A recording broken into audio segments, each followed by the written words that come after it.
Бүгін Алматыда Қазақстан журналистері екі бөлек әлемде өмір сүріп жатырма атты дөңгелек үстел өтті. Бұқаралық ақпарат құралдары басшыларының басын қосқан бұл жиында қазақ және орыс тілді журналистерінің қазіргі деңгейі мен өзара қарым-қатынасы сөз болды. Белгілі журналист Ермұрат Бапи қазақ тілді журналистер көбіне мәдениет, тарих, руханият тақырыптарымен шектеліп қалады дейді.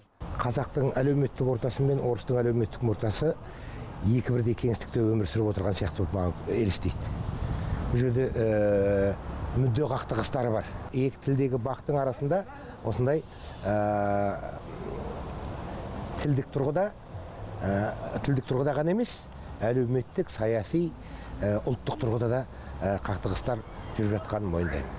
Ал КТК телеарнасының басшысы Арман Шораев бұл пікірге келіспейді. Тіпті өзі басқарып отырған арнада екі тілде де қызмет ететін журналистердің біртұтас екенін алға тартады. Ал осы арнаның кейде ресейшіл көзқарастағы ақпарат таратуға бейім екенін айтқан тілшілерге КТК басшылығы былай деп түсінік берді.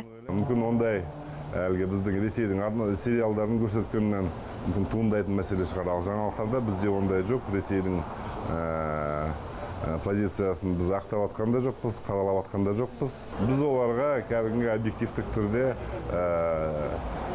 қарауға тырысамыз. Украинадағы ақпараттық соғыстың арты азаматтық соғысқа ұласқанын мысалға алған саясаттанушы Расыл Жұмалы мұның да саяси астары бар деп есептейді. Оның пікірінше әлі де кеш болмай тұрғанда бұл мәселемен күресуіміз керек. Мүмкіндігінше осы қазақи саясатты біздің қазақстандық мүдделердің негізіндегі баспасөз құралдарын жасақтау меніңше қолға алатын жағдай баяғыдан бері.